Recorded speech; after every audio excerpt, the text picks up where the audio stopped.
Assalamualaikum warahmatullahi wabarakatuh. Perkenalkan, nama saya Amalia Hasnah dari kelas Hukum 20A.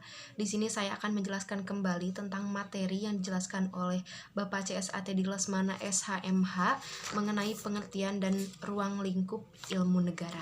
Mulai dari pengertiannya, objek ilmu negara sampai sistematika ilmu negara. Mulai dari pengertian, kita bahas tentang sejarah terlebih dahulu. Sejarah ilmu negara pertama kali di Indonesia muncul pada saat awal kemerdekaan Indonesia tahun 1945. Dirasa saat itu Indonesia pertama kali merdeka, awal-awal merdeka, dan dirasa harus dan sepertinya wajib untuk memahami materi dan konsep tentang ilmu negara. Maka pada saat itu muncullah ilmu negara di Indonesia pada tahun 1945. Lalu ilmu negara ini muncul pertama kali di Eropa Barat. Pada saat itu muncul karena adanya keperluan-keperluan praktik di Eropa Barat tersebut. Dari zaman Yunani kuno pun ilmu negara sudah ada, namun tidak sesempurna pada zaman Eropa Barat ini. Saat itu di Eropa Barat dirasa ilmu negara ini wajib dan dirasa perlu untuk diketahui. Oleh karena itu ilmu negara masuk ke pelajaran di universitas, dan ilmu negara ini mempelajari tentang sendi-sendi pokok atau asas-asas pokok dan pengertian-pengertian pokok tentang negara, namun secara universal, secara umum seperti itu. Lalu kita ke istilah ilmu negara. Kita terangkan ilmu negara secara etimologi dan secara terminologi. Istilah ilmu negara secara etimologi atau secara asal kata, ilmu negara terdiri dari dua kata, yaitu ilmu dan negara. Ilmu yaitu suatu sistem pengetahuan di mana mencakup tentang supernatural, knowledge, esoterik, sains, ataupun wisdom. Dan negara sendiri artinya adalah organisasi kemasyarakatan yang bertujuan dengan kekuasaannya mengatur serta menyelenggarakan suatu masyarakat, sehingga masyarakat tersebut terkumpul dalam suatu organisasi yang dinamakan negara. Lalu secara istilah ilmu negara secara terminologi atau secara peristilahan. Di negara-negara lain ilmu negara berbeda pula bahasanya, seperti di Belanda namanya adalah Staatsleer, di mana di Jerman namanya Staatsrecht, dan di Inggris namanya Theory of State atau General Theory of State ataupun Political Science. Di Prancis namanya Theorie de Etat, dan di Indonesia namanya adalah ilmu negara.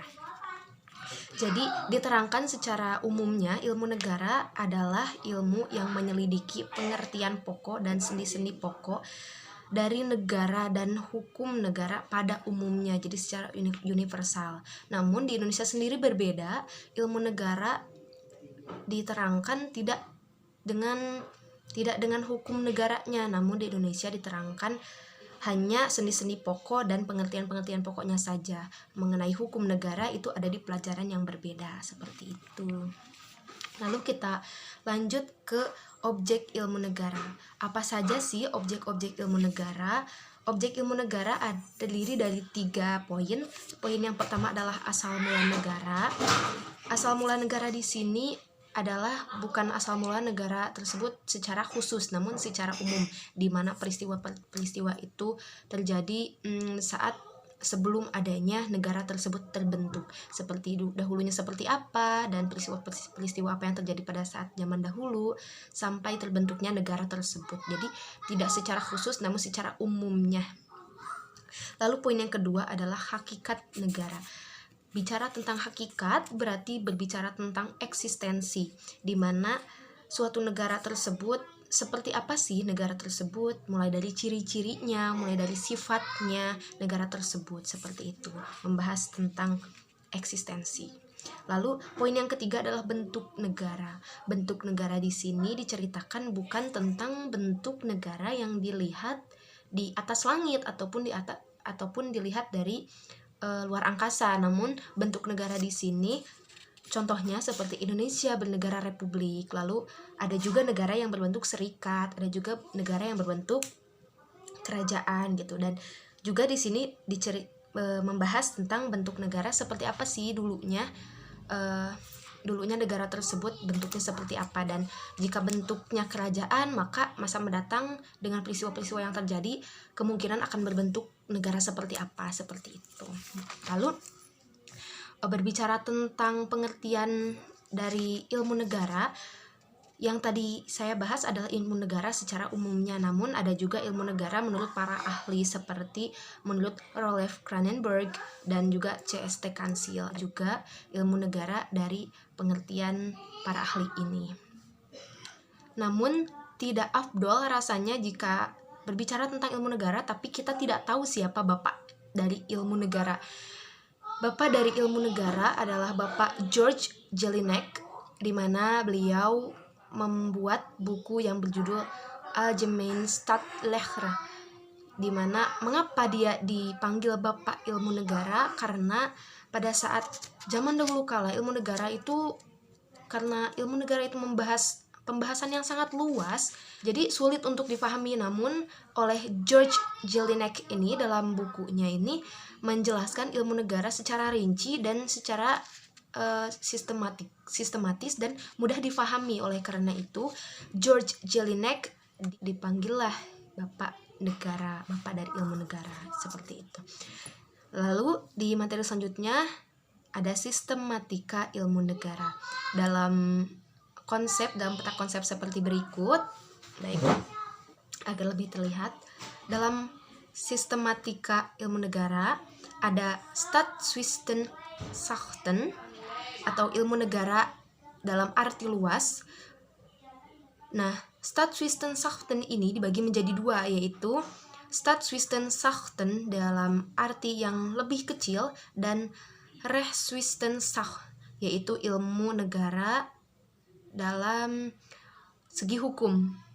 Nah, Staatswissenschaften dalam arti yang kecil ini dibagi menjadi tiga.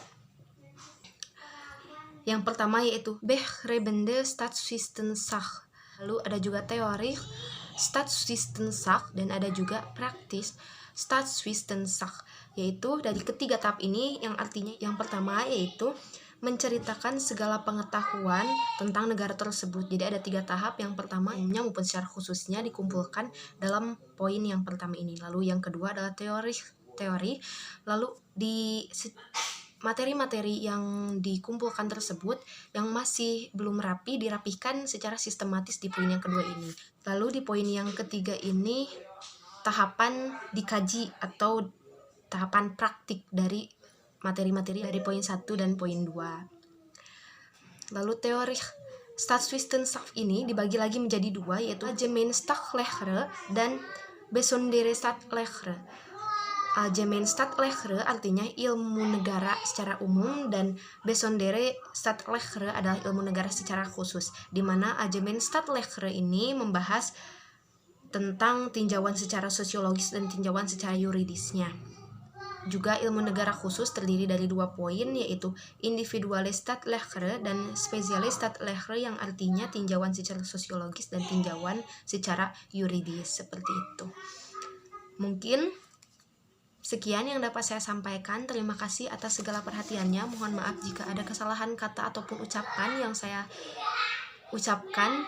Mohon maaf atas segala halnya. Terima kasih. Wassalamualaikum warahmatullahi wabarakatuh.